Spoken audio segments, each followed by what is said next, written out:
mobilidade, você tem uma pesquisa dessa. Vamos falar da Neuralink, por exemplo, né? Sem tentar entrar à máxima potência ali de uma inteligência artificial. Então a Neuralink coloca um dispositivo na sua cabeça que tem lá um acelerômetro, tem um medidor de temperatura e tudo mais. Isso, por si, vai representar um impacto tão grande na saúde, porque hoje a gente não conhece o cérebro humano, né? Então esse aparelhinho conectado no nosso cérebro, nas nossas sinapses, vai entender muito mais como que funciona.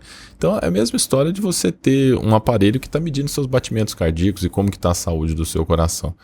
Hoje no cérebro, infelizmente, a gente não tem esse avanço. Então o que a gente vai permitir? Bom, esse dispositivo vai ler o funcionamento do cérebro, vai entender como que ele funciona. Então, obviamente, algumas doenças sim, nós vamos conseguir resolver logo de cara com um impulso elétrico ali, específico naquele momento e tudo mais. Isso já tem exemplos de eletrodos colocados direto no cérebro que funcionam, só que são muito invasivos e tudo mais. Então a gente está movimentando para ter o quê?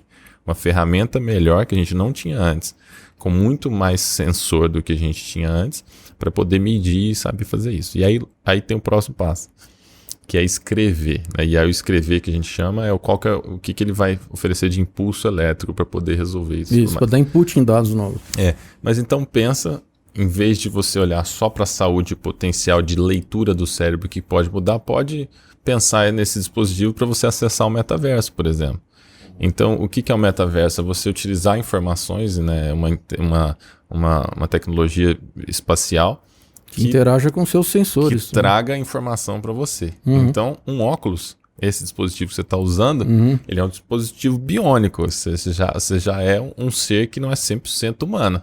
Você está utilizando de um filtro aí para você poder enxergar. Então, começa pelo óculos. Aí depois começamos a evoluir com outras ferramentas e tudo mais que vão o quê? Propiciar melhorias na nossa vida? Sim, sem dúvida nenhuma. Mas aí vem aquela coisa da inclusão, né, cara? Como é que você vai criar uma raça de super-humanos e o restante? Como é que vai ter acesso a isso, entende? Então as diferenças sociais não vão aumentar nesse caso? Sim, e o ser humano vai começar a se distinguir em duas espécies diferentes por questão de ter pessoas que têm poder financeiro para poder pagar os melhores medicamentos, os melhores tratamentos e as pessoas que não têm. Sem dúvida nenhuma isso vai acontecer. Isso é um problema gigantesco, sim. Ao mesmo tempo que tudo que começa caro, um dia fica mais barato pela escala. Então, o problema começa dessa maneira exatamente. Então, hoje, o ser humano morria porque não lavava a mão. O médico ia fazer uma cirurgia e não lavava a mão. E aí, de repente, dava todo tipo de problema. Então, assim, a informação começa a se difundir, criam-se novas ferramentas que o acesso é totalmente limitado a partir do momento que elas começam a ser distribuídas. Bom, isso aí é uma historinha bonitinha de se ver? Não necessariamente. Então, obviamente, os super ricos irão ter um potencial muito maior. Isso já está acontecendo hoje, tá?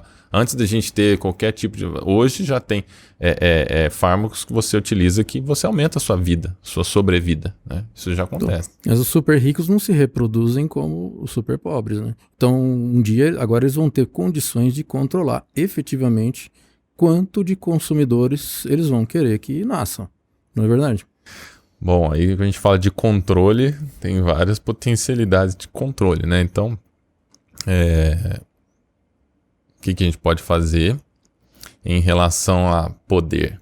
E aí volta na sua história do conglomerado, de grandes poderes e tudo mais, né? Então, acho que, mais uma vez, a gente volta na nossa necessidade de não fechar o olho.